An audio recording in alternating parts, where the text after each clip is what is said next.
자, 이번엔 민주당으로 시선을 옮겨보죠. 김건희 여사의 주가 조작 의혹에 대한 특검과 이상민 해안부 장관의 파면 요구가 수용될 때까지 국회 농성을 이어가겠다. 민주당이 오늘 이렇게 기자회견을 했습니다. 여기에 또 오는 4일 숭례문 앞에서 열릴 예정이죠. 윤석열 정권 규탄대회에도 참석하겠다는 입장인데요. 그런데 이게 민주당의 한 목소리이냐? 이건 또 시선이 좀 엇갈리는 것 같습니다. 자, 박용진 의원은 민심은 머리 숫자로 확인하는 게 아니므로 규탄대회 참여가 바람직하지 않다.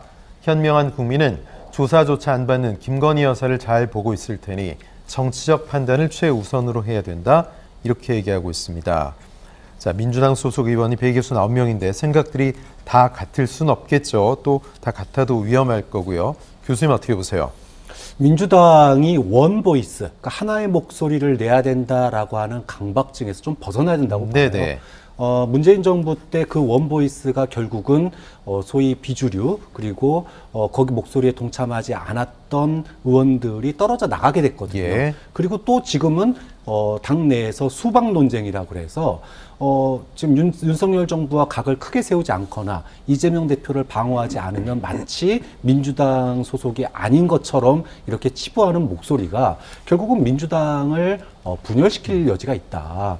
물론 그대로 본다면 이재명 대표를 지지하지 않거나 또는 이재명 대표의 리스크를 우려하는 목소리임에도 불구하고 당이 하나의 행동을 해야 된다라고 하는 건 맞습니다. 하지만 하나의 행동을 하기 위해서는 충분한 토론이 이루어져야 되는데 지금 민주당의 그 당 내 목소리의 어떤 그 지형들을 보면 너무 급격하게 소위 장외투쟁이나 강경투쟁으로 선회하는 거 아니냐 이런 느낌이 들어요.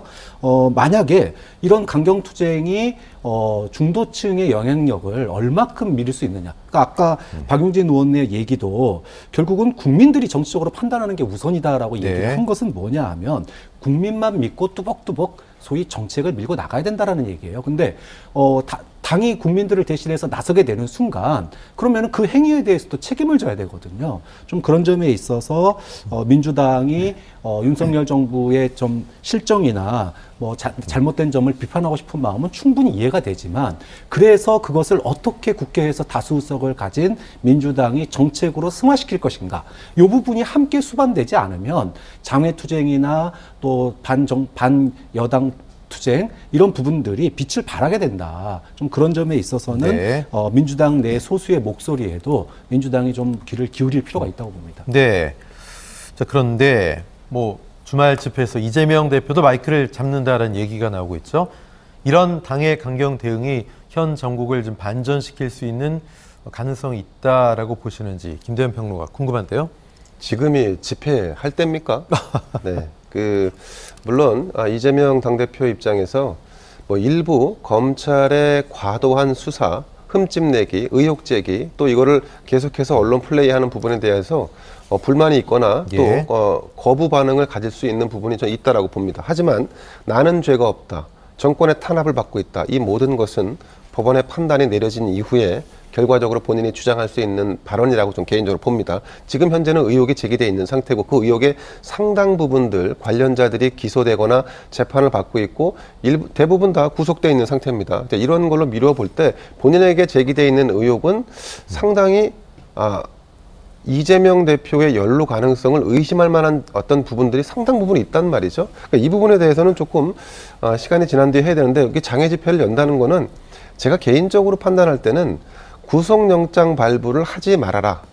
어차피 해도 체포동의안은 부결된다. 라고 하는 일정의 전선을 형성하기 위한 액션 같은 거라고 봅니다. 검찰 압박용인가요, 그러면? 그러니까 검찰과 타협용 카드라고 보는 거죠. 그러니까 이 정도 선에서 오케이. 그래서 결국은 당대표직을 유지하면서 재판을 받는 그 선까지는 가자. 근데 여기서 더 들어오면 예를 들어서 영장까지 치면서 정말 당대표에서 몰아내려고 하는 느낌마저 든다면 그거는 민주당 전체가 나서서 막겠다. 아니 민주당원 전체가 나서서 막아보겠다라고 하는 이런 시도의 일환이라고 봅니다. 그런데 민주당은 여전히 의회 권력을 장악하고 있지 않습니까? 그래서 시기는 아직 이렇게 장외 집회를 할 수 있는 정도의 시기는 무르익지 않았다라고 봅니다. 그리고 이제 지금 민주당에서 이재명 당대표가 검찰에 출석해서 조사를 받은 이후에 어떤 프레임을 만들고 있느냐? 맞불 프레임을 만들고 있습니다. 김건희 여사도 도이치모터스 사건, 주가 조작 사건과 관련해서 특검을 받아야 한다 이렇게 주장하고 있는데 네. 사실 이거는 엄연히 다른 사건이고 그리고 괴를 같이 할 수 있는 사건이 아닙니다. 예를 들면 이재명 당대표는 당시에 성남시장으로 인허가권을 가지고 있는 네. 고위공직자였습니다. 그 고위공직자의 측근과 관련된 대장동 사건을 했던 사람들은 대다수 구속이 됐습니다. 그러니까 천문학적인 수익금을 거둬서 굉장히 많은 문제점이 있었다라고 하는 것이 일반론적으로 비춰지는 대목이고 도이치모터스라고 하는 기업은 사기업입니다. 이 사기업에 김건희 여사가 뭐 지분이 있는 것도 아니고 사기업은 이윤을 추구하는 것이기 때문에 그 이윤에 반한다고 하면 언제든지 뭐 김건희든 김건희가 아니든 네. 관계가 깨질 수 있는 이런 부분이라는 점에서 특성과 어떤 과정이 다 다르다. 근데 이걸 같이 해서 프레임을 엮는다는 것은 조금 과도하지 않나 싶습니다. 네.